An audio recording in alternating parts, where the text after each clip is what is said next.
तो हम लोग आ रहे हैं अब लेक्चर नंबर 115 पर।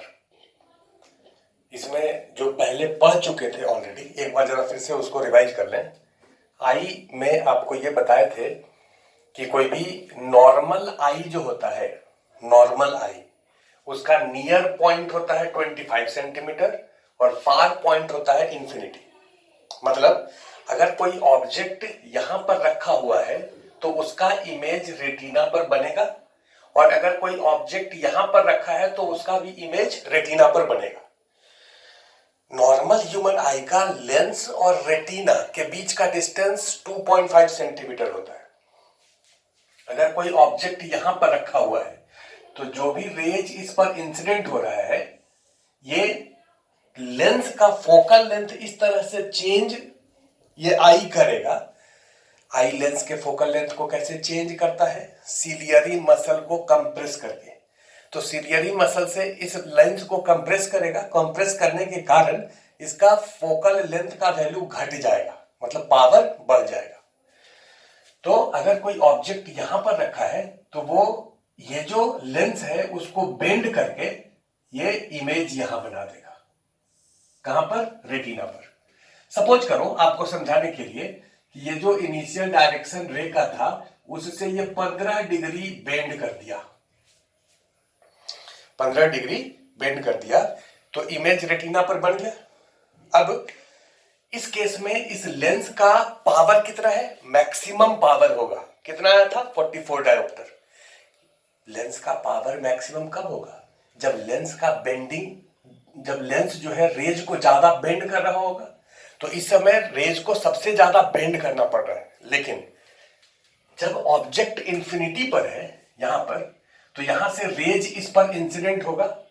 सपोज करो ये जो ऑब्जेक्ट है ये चूंकि इंफिनिटी पर है तो यहां पर पैरेलल रेज यहां से इंसिडेंट होगा, ये पैरेलल रेज इंसिडेंट हो जाएगा। ये जो हम ग्रीन से दिखाए हैं ये उस ऑब्जेक्ट से आ रहा है जो इंफिनिटी पर है। ये पैरेलल रे जब इंसिडेंट होगा तो इसको भी ये बेंड करके यहीं पर इमेज बनाएगा, इसको भी ये बेंड करके इसी डायरेक्शन में ऐसे और ऐसे इमेज यहां पर बनाएगा, क्योंकि फाइनल इमेज तो वहीं बनना है। लेंस और इमेज के बीच का डिस्टेंस तो फिक्स्ड है, ऑब्जेक्ट कहीं पर रखे इमेज तो वहीं बनेगा। तो ये पैरेलल रेज का इनिशियल डायरेक्शन ये था और इसको ये बेंड करके यहां पर इमेज बनाया। ये बेंड सपोज करो कि 5 डिग्री हुआ, सपोज, आपको समझाने के लिए। इस केस में फोकल लेंथ का वैल्यू ज्यादा हो जाएगा, पावर का वैल्यू कम हो जाएगा। इस केस में पावर निकाले थे तो कितना आता? 40 डायोप्टर। ऐसा इसलिए क्योंकि इस केस में रेज को कम बेंड करना पड़ रहा है। ये जो लेंस है, इस लेंस को जब ज्यादा बेंड करना पड़ेगा रेज को तो उसको ज्यादा भार पड़ेगा, और कम बेंड करना पड़ेगा तो उसको कम भार पड़ेगा। मतलब ऑब्जेक्ट अगर इंफिनिटी पर रखा हुआ है तो रेज को कम बेंड करना पड़ा। देखो इनिशियल डायरेक्शन ये था, ये ग्रीन वाला जो डायरेक्शन है, और वहां से बेंड करना पड़ा इसको 5 डिग्री, तो कम भार पड़ा उसको। लेकिन जो ऑब्जेक्ट यहां था उसको ये 15 डिग्री बेंड किया। अब यहां से यहां तक तुम ऑब्जेक्ट को रखो कहीं पर भी, तो जो बेंड करना पड़ेगा वो घटते जाएगा। यहां पर सबसे ज्यादा बेंड करना पड़ा है, उसके बाद जो बेंड करना पड़ा है वो धीरे धीरे घटते जाएगा। यहां पर सबसे कम बेंड करना पड़ा है, इसलिए इस वाले पॉइंट को रिलैक्स्ड रीजन कहते हैं, रिलैक्स्ड रीजन। और इस वाले पॉइंट को स्ट्रेन्ड रीजन कहते हैं। स्ट्रेन्ड रीजन, स्ट्रेन, या फिर कहो कि ये जो पॉइंट है इसको स्ट्रेन्ड रीजन।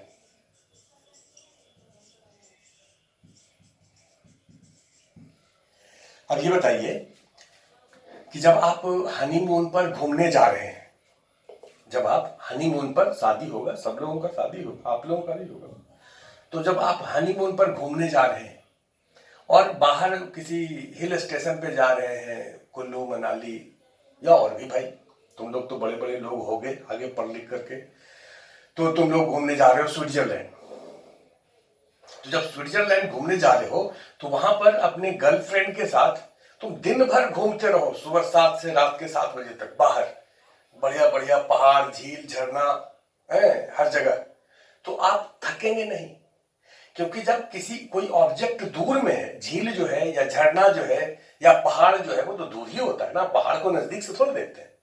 तो पहाड़ जब दूर में है तो वो सब जो वादियां है, वो झरना है, वो सब दिन दिन भर आप देखते रहे, थकेंगे नहीं। लेकिन जब पढ़ाई करना होता है अभी, तो आप 1 घंटे में थक जाते हैं, और जब मोबाइल से पढ़ाई करना होता है तो आप और जल्दी थक जाते हैं। ऑब्वियस सी बात है, वो तो साइंटिफिक रीजन है इसका। क्योंकि जब आप नॉर्मल पढ़ाई कर रहे होते हो तो किताब इतना दूर होता है, जब मोबाइल से कर रहे होते हो तो मोबाइल का साइज, तो भाई बुक का साइज A4 साइज है, मोबाइल का साइज उससे आधा का भी आधा है, तो उसको तो और नजदीक रखना पड़ता है। सबसे नजदीक आपको कौन सा चीज रखना पड़ता है? मोबाइल। अगर तुम में से कोई लैपटॉप से पढ़ रहा हो तो उसका आई जो है वो कम स्ट्रेन होगा, वो ज्यादा देर पढ़ सकता है। और जो मोबाइल से पढ़ रहा होगा उसका आई जल्दी स्ट्रेन होगा, आधा घंटा मैक्सिमम है, उससे ज्यादा एक बार एक स्ट्रेच में आप नहीं देख सकते हैं मोबाइल। तो क्योंकि ये जो पोजीशन है ये स्ट्रेन्ड आई पोजीशन है, सबसे ज्यादा स्ट्रेन यहीं पर होता है, और इन्फिनिटी पर ऑब्जेक्ट है तो उस समय आई जो है सबसे रिलैक्स्ड होता है, इसको रिलैक्स्ड पोजीशन कहते हैं। तो ये तो नॉर्मल आई के लिए है। अब हम लोग आते हैं डिफेक्ट पर। इस आई में क्या क्या डिफेक्ट हो सकता है? तो सबसे पहला डिफेक्ट है शॉर्ट साइटनेस और नियर साइटनेस और मायोपिया।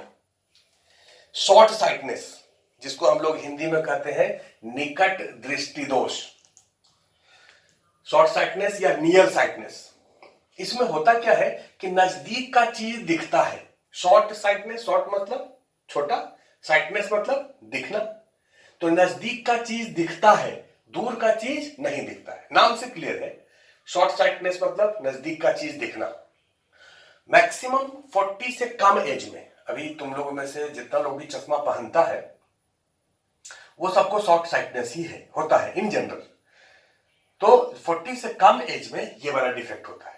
इस डिफेक्ट में होता क्या है, इस बात को जरा अब समझा रहे हैं कि इस डिफेक्ट में क्या होता है। इस डिफेक्ट में होता क्या है कि जो नजदीक का चीज है वो तो दिख जाता है, मतलब जो ऑब्जेक्ट 25 सेंटीमीटर पर रखा है वो तो इसको दिख जाएगा, उसमें कोई दिक्कत नहीं है। लेकिन जो ऑब्जेक्ट इंफिनिटी पर रखा है वो इसको नहीं दिखता है, क्योंकि इंफिनिटी पर जो ऑब्जेक्ट रखा है, ये डिफेक्ट होता क्यों है? होता यह है कि ये जो सिलियरी मसल है, सिलियरी मसल, इस मसल का काम क्या है कि इस लेंस को कंप्रेस करना या इलोंगेट करना। जब ये रिलैक्स्ड होगा सिलियरी मसल, तो ये लेंस जो है अपने नेचुरल पोजीशन में होगा, तब इसका फोकल लेंथ सबसे ज्यादा होगा, पावर सबसे कम होगा। और जैसे जैसे ये सिलियरी मसल इसको कंप्रेस करेगा वैसे वैसे इसका पावर बढ़ेगा, और मैक्सिमम पावर कितना होगा? 44 होगा। अब होता क्या है कि ये सिलियरी मसल जो है वो कंप्रेस्ड पोजीशन पर ही रह जाता है। जैसे आप इसको ऐसे समझिए कि एक स्प्रिंग है, सिलियरी मसल का काम एक स्प्रिंग जैसा है। अगर हम कहें कि एक स्प्रिंग है ऐसे, ये स्प्रिंग का नेचुरल लेंथ है, अब इसको हम कंप्रेस करें, इसको ऐसे कंप्रेस करें यहां तक, तो कंप्रेस करेंगे यहां तक, उसके बाद इसको छोड़ेंगे तो रिलैक्स जब होगा तो फिर से यहीं आ जाएगा, रिलैक्स्ड पोजीशन पर यहीं आ जाएगा। लेकिन होता क्या है कि ये जो स्प्रिंग है, अगर आप कई बार एक्सपेरिमेंट करके आप देख सकते हैं, किसी स्प्रिंग को अगर कई बार आप कंप्रेस करिए, फिर छोड़ दो, फिर करो, फिर छोड़ दो, फिर करो, फिर छोड़ दो, फिर करो, कई बार करने के बाद वो स्प्रिंग थोड़ा लूज हो जाता है, और जब उसको कंप्रेस करते हैं तो वो पूरा पूरा अपने पोजीशन पर नहीं आता, वो थोड़ा कंप्रेस्ड पोजीशन पर ही रह जाता है। तो वैसे ही सिलियरी मसल भी है, जैसे आप जब इस लेंस को कंप्रेस किए, फिर छोड़े, फिर कंप्रेस किए, भाई आप कभी नजदीक का चीज देखते हैं, कभी दूर का, फिर नजदीक का, फिर दूर का, फिर हर जगह का चीज आप देखते हैं। तो सिलियरी मसल बार बार जब इसको कंप्रेस करता है तो कुछ एज के बाद होता यह है कि ये कंप्रेस्ड पोजीशन पर ही रह जाता है, मतलब इस लेंस का ये जो है अपने रिलैक्स्ड पोजीशन पर नहीं आ पाता है। जैसे इस वाले पोजीशन पर जब ऑब्जेक्ट रखा है तब ये लेंस जो है ये मैक्सिमम ये जो सिलियरी मसल है लेंस को मैक्सिमम कंप्रेस किए हुए है और मैक्सिमम कंप्रेस्ड पोजीशन पर ये 15 डिग्री से मोड़ा। अब अगर ऑब्जेक्ट को हम यहां पर भी रखें तो ये कंप्रेस्ड ही अगर किया रहे, ऑब्जेक्ट को अगर हम यहां रखें और ये इसको कंप्रेस्ड ही किया रहे, कहने का मतलब अगर पैरेलल रेज इस पर इंसिडेंट हो और ये अभी कंप्रेस्ड ही है, तो कंप्रेस्ड ही है तो मैक्सिमम कंप्रेस्ड पोजीशन पर 15 डिग्री से मोड़ता है, थोड़ा कम कंप्रेस्ड पोजीशन पर है तो 14 डिग्री से मोड़ेगा, 13 डिग्री से मोड़ेगा। वो रिलैक्स्ड पोजीशन पर जो 5 डिग्री से पहले मोड़ रहा था उससे ज्यादा से मोड़ देता है। तो अगर 5 डिग्री से ज्यादा से मोड़ दिया, भाई पैरेलल रेज इंसिडेंट हुआ, 5 डिग्री बेंड किया तो यहां आया, अब 5 से अगर वो ज्यादा से मोड़ रहा है तो ये इससे पहले कहीं पर कट कर जाएगा। सपोज इस पैरेलल रेज को ये आई जो है वो 6 डिग्री से मोड़ दे तो यहां पर इंटरसेक्ट नहीं करेगा, पहले इंटरसेक्ट करेगा, या 7 डिग्री से मोड़ दे या 8 डिग्री से मोड़ दे तो वो इससे और पहले इंटरसेक्ट करेगा, मतलब इमेज रेटिना पर नहीं बनेगा। क्या कारण हुआ इसका कि सिलियरी मसल जो है वो लूज हो गया, लूज होने के कारण वो आई लेंस जो है वो कंप्रेस्ड पोजीशन पर ही रह गया जिससे कि उसका बेंडिंग ज्यादा हो गया। ये कारण हो सकता है। या दूसरा कारण ये हो सकता है कि आई बॉल जो है, ये आई बॉल, इसका लेंथ अगर बढ़ जाए, पहले लेंथ 2.5 था तो 2.5 तक तो ये मोड़ दिया नजदीक वाले को, लेकिन जो दूर से जो आ रहा है उसको भी अगर उतना ही मोड़ेगा तो वो पहले इंटरसेक्ट कर जाएगा। तो या तो आई बॉल इंक्रीज कर गया, ये लेंथ इंक्रीज कर जाएगा तो ये इंटरसेक्शन पहले हो जाएगा। तो अब इसमें इसका हम लोग इलाज क्या करें, कैसे इसको हम लोग रिमूव करें? भाई ये जो लेंस है वो एक्चुअल से ज्यादा मोड़ रहा है तब इमेज उसका पहले बन गया है। इसका मतलब इस डिफेक्ट वाले का जो फार पॉइंट है वो इंफिनिटी नहीं है, वो इससे पहले है। इसका फार पॉइंट क्या हो गया?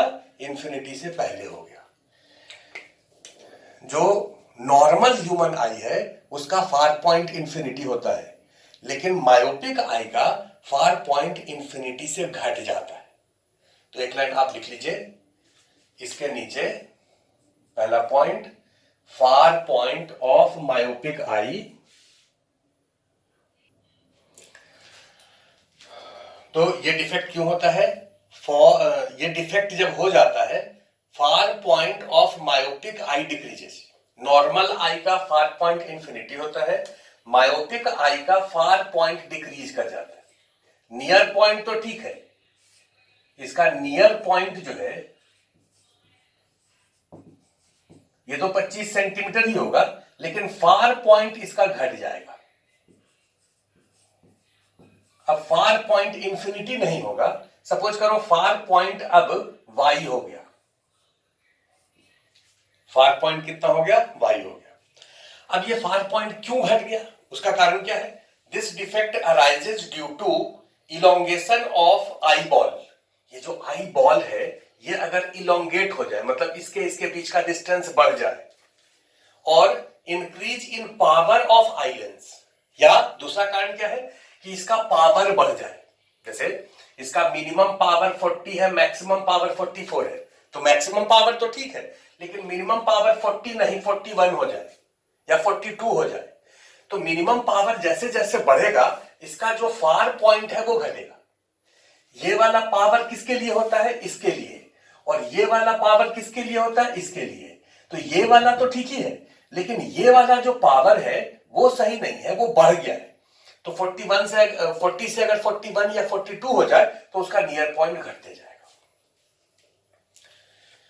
तो ये है। अब इस डिफेक्ट को खत्म कैसे करेंगे, ये तीसरा पॉइंट लिख ले रहे हैं। इस डिफेक्ट को कैसे खत्म करेंगे?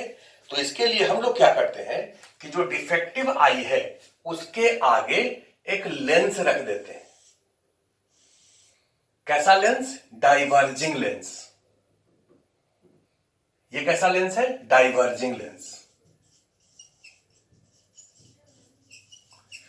इस डाइवर्जिंग लेंस का फोकल लेंथ उतना ही होगा जितना इसका नियर पॉइंट होगा। इसका फोकल लेंथ कितने के बराबर? -y। अब जरा ध्यान से देखो होगा क्या। जो ऑब्जेक्ट इंफिनिटी पर रखा है, ये ऑब्जेक्ट इंफिनिटी पर रखा है, और इस लेंस का प्रॉपर्टी आप जानते हैं कि इसमें कोई भी ऑब्जेक्ट अगर इससे इधर रखा है तो उसका इमेज पोल और फोकस के बीच में बनता है। तो जो ऑब्जेक्ट इंफिनिटी पर रखा है वो रेज यहां पर इंसिडेंट हुआ, यहां पर इंसिडेंट होने के बाद वो डाइवर्ज होगा। ये जो पैरेलल रेज इंसिडेंट हो रहा है, ये पैरेलल रेज जब इस पर इंसिडेंट होगा तो ये पहले जो है वो तो सीधा कन्वर्ज हो रहा था और यहां पर इंटरसेक्ट कर रहा था, अभी ये डाइवर्ज होगा। पहले ये डाइवर्ज होगा। इसका रे डायग्राम हम फिर से दिखा रहे हैं एक बार। तो इसके रे डायग्राम को एक बार फिर से समझ लीजिए। इसका ये एक लेंस है मायोपिक, ये एक आई है मायोपिक आई, जिसका नियर पॉइंट तो 25 सेंटीमीटर है, लेकिन फार पॉइंट ये y है। अब अगर कोई ऑब्जेक्ट इंफिनिटी पर रखा है तो वो भी इसको दिखे। इसका एम क्या है कि अगर कोई ऑब्जेक्ट इंफिनिटी पर रखा है तो वो इसको दिखे, मतलब इसके आगे आप एक ऐसा लेंस लगा दें जो इंफिनिटी वाले ऑब्जेक्ट का इमेज इसके फार पॉइंट पर बना दे। या ध्यान से समझना, इसके आगे एक ऐसा लेंस आप रख दीजिए जिससे कि इंफिनिटी पर जो ऑब्जेक्ट रखा है उसका इमेज कहां बना दे? फार पॉइंट पर। क्योंकि ये जो आई है उसका नियर पॉइंट तो ठीक ही है, फार पॉइंट इसका इंफिनिटी नहीं है, ये वाई है। तो इंफिनिटी पर जो ऑब्जेक्ट रखा था उसका इमेज अभी यहां बन रहा था। अब इसके आगे हम ऐसा एक लेंस रख देते हैं। ये देखो, ये एक लेंस रख दिए जिसका फोकल लेंथ f कितने के बराबर रखे? y के बराबर। अब इस y को हम लोग कैसे कैलकुलेट करेंगे? ये जो रेज पैरेलल रेज ऐसे इंसिडेंट हुआ, पहले ये क्या करेगा? इसको डाइवर्ज करेगा। पहले ये क्या करेगा? डाइवर्ज करेगा। ये डाइवर्जिंग लेंस है तो ये इसको डाइवर्ज करेगा। इसको ये ऐसे डाइवर्ज किया और ये इसको इधर ऐसे डाइवर्ज किया। अब उसके बाद ये जो लेंस आई वाला है वो तो कन्वर्ज करेगा। पहले जितना से कन्वर्ज कर रहा था, पहले सपोज करो ये 6 डिग्री से कन्वर्ज कर रहा था, तो फिर से अगर 6 डिग्री से कन्वर्ज करेगा तो उसका इमेज इसके आगे यहां बन जाएगा ऐसे।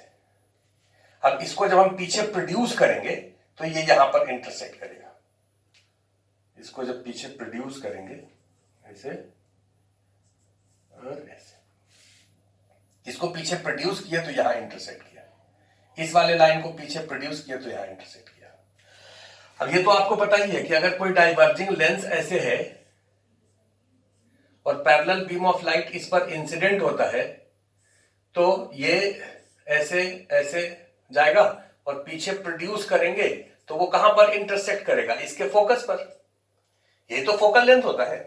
तो ये फोकल लेंथ इसका कितना हो गया? y के बराबर। मतलब जितना इसका फार पॉइंट है हम फोकल लेंथ इसका ऐसा एडजस्ट करें जिससे कि इमेज इसके फार पॉइंट पर बन जाए। जब आप चश्मा के दुकान में चश्मा लेने जाते हैं तो अलग अलग लेंस लगा करके चेक करता है कि दूर वाला जो ऑब्जेक्ट है वो आपको कैसा दिख रहा है। दूर वाला ऑब्जेक्ट को देख देख करके वो चेक करता है कि आपका फार पॉइंट कितना है। चश्मा दुकान में जब आप जाते हैं तो केवल फार पॉइंट मेजर करता है कि फार पॉइंट आपका सपोज करो 50 सेंटीमीटर है या 80 सेंटीमीटर या 100 सेंटीमीटर है, तो उसके अकॉर्डिंगली आपको ग्लास दे देता है। तो फार पॉइंट अगर पता चल जाए तो एक ऐसा लेंस रखें जो कि इसका इमेज फार पॉइंट पर बना दे, तो उस लेंस का फोकल लेंथ निकाल लेंगे, वो उतना लेंस उसका फोकल लेंथ जो है आपको दे दिया जाएगा। तो यह है शॉर्ट साइटनेस। इसके बाद आइए दूसरा होता है लॉन्ग साइटनेस। तो इस केस में अगला है लॉन्ग साइटनेस और फार साइटनेस और हाइपरमेट्रोपिया। नाम से क्लियर है, दूर का चीज दिखाई देगा, नजदीक का चीज दिखाई नहीं देगा। ऐसे वाले लेंस के लिए क्या होता है कि नियर पॉइंट 25 सेंटीमीटर से बढ़ जाता है। नॉर्मल आई के लिए 25 सेंटीमीटर है, इसके लिए नियर पॉइंट बढ़ जाएगा। Near point increases than 25 centimetre. दूसरा, क्यों होता है ऐसा? Power of eye lens decreases. जैसे एक्चुअल केस में मैक्सिमम पावर ये है, मिनिमम पावर ये है, तो मिनिमम पावर तो ठीक है, ये मैक्सिमम पावर जो है वो घट जाता है। मैक्सिमम पावर घटने का क्या मतलब? जैसे अगर कोई ऑब्जेक्ट यहां 25 सेंटीमीटर पर रखा है, तो इस आई पर जब ऐसे पड़ा तो ये इसको बेंड कर देगा कितने से? सपोज करो 15 डिग्री से। ये एंगल कितना है? 15 डिग्री। तो इमेज यहां बन जाएगा। ये तो एक्चुअल केस में होता है। लेकिन ओल्ड एज में क्या होता है कि ये सिलियरी मसल जो है वो वीक हो जाता है, जिसके कारण वो पूरा कॉम्प्रेस नहीं कर पाता है इस लेंस को, और पूरा कंप्रेस नहीं कर पाएगा तो ये 15 डिग्री से बेंड नहीं कर पाएगा, ये उससे कम बेंड करेगा। और अगर कम बेंड करेगा तो इमेज यहां पर बनेगा, इस ऑब्जेक्ट का इमेज इससे बाहर बनेगा। तो power of lens, power of eye lens decreases. ऐसा क्यों होता है? आई लेंस का पावर घट जाता है। कौन सा पावर? ये वाला पावर घट जाएगा। या length of eye ball decreases. दूसरा कारण यह है कि अगर इस दोनों के बीच का लेंथ घट जाए, सपोज करो हम इसका बेंडिंग पावर उतना ही रखें, बेंड सपोज 15 डिग्री से ही कर रहा है, लेकिन इस दोनों के बीच का लेंथ घट जाए, तभी इमेज रेटिना से बाहर बन जाएगा। मतलब इस केस में इमेज जो है वो रेटिना से बाहर बनता है, और पिछले वाले केस में इमेज रेटिना से पहले बनता है। तो अब हम क्या कर रहे हैं कि ये जो आई है, इस आई का नियर पॉइंट बढ़ गया। नियर पॉइंट ये हो गया, मतलब अगर यहां पर कोई ऑब्जेक्ट रखा है, इस वाले पॉइंट पर कोई ऑब्जेक्ट रखा है, तब उसको दिखाई देगा। जरा इसी डायग्राम को हम फिर से सुधार देते हैं। ये देखो, ये वाला जो रे था वो तो इधर इंटरसेक्ट हो रहा था। यहां पर जो ऑब्जेक्ट रखा है, इस वाले ऑब्जेक्ट से जो रेज इस पर जाएगा, इस वाले ऑब्जेक्ट से जो रेज जाएगा, वो उसको प्रॉपर कम ही बेंड करना पड़ेगा यहां पर आने के लिए। तो इसका इमेज अगर यहां पर बन रहा है, तो एम ये है कि यहां पर एक ऐसा लेंस रख दें, एक ऐसा लेंस रख दें। हम क्या कर रहे हैं, यहां पर एक कन्वर्जिंग लेंस रख दे रहे हैं। ये जो रेज इंसिडेंट हुआ उसको वो पहले बेंड कर दिया। ये वाला लेंस पहले बेंड कर देगा, ये लेंस सपोज करो इतना बेंड कर दिया। मतलब ये लेंस पहले जो है 1 डिग्री या 2 डिग्री 5 डिग्री बेंड कर दिया, उसके बाद ये अब बेंड कर दिया जितना है पहले बेंड कर रहा था। 15 डिग्री नेट बेंड करना है। आई जो है वो सपोज करो 12 डिग्री बेंड कर रहा था, और 3 डिग्री ये पहले बेंड कर चुका, तो इसका इमेज फिर से यही बन जाएगा। यही हमारा एम है। ये जो लेंस है, इस लेंस का फोकल लेंथ क्या होगा? इस लेंस का इतना फोकल लेंथ रखिए जिससे कि इस लेंस से इमेज यहां बन जाए।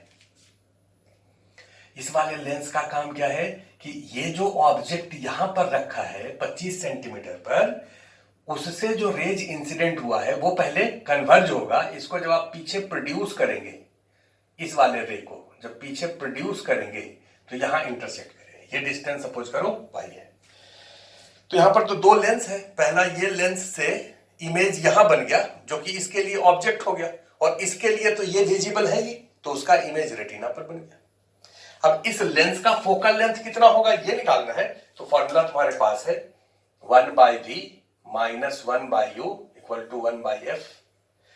1 इस लेंस के लिए v ये है कितना, -x।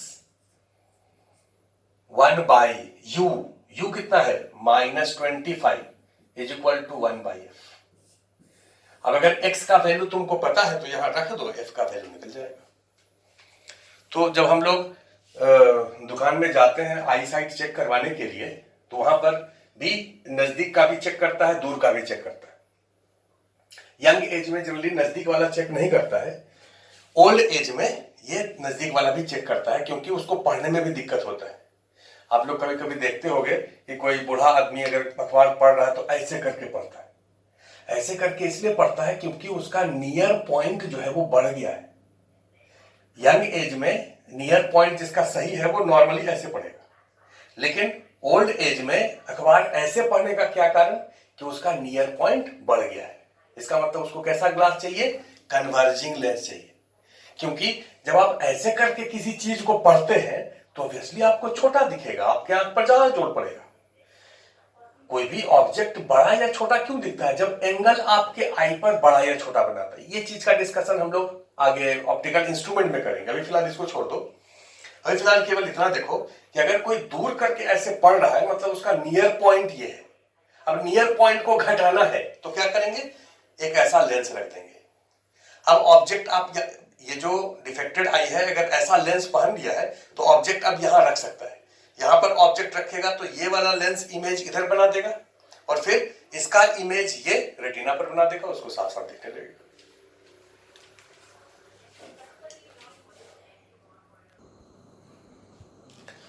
इसके बाद तीसरा डिफेक्ट है प्रेसबायोपिया, PRESBYOPIA,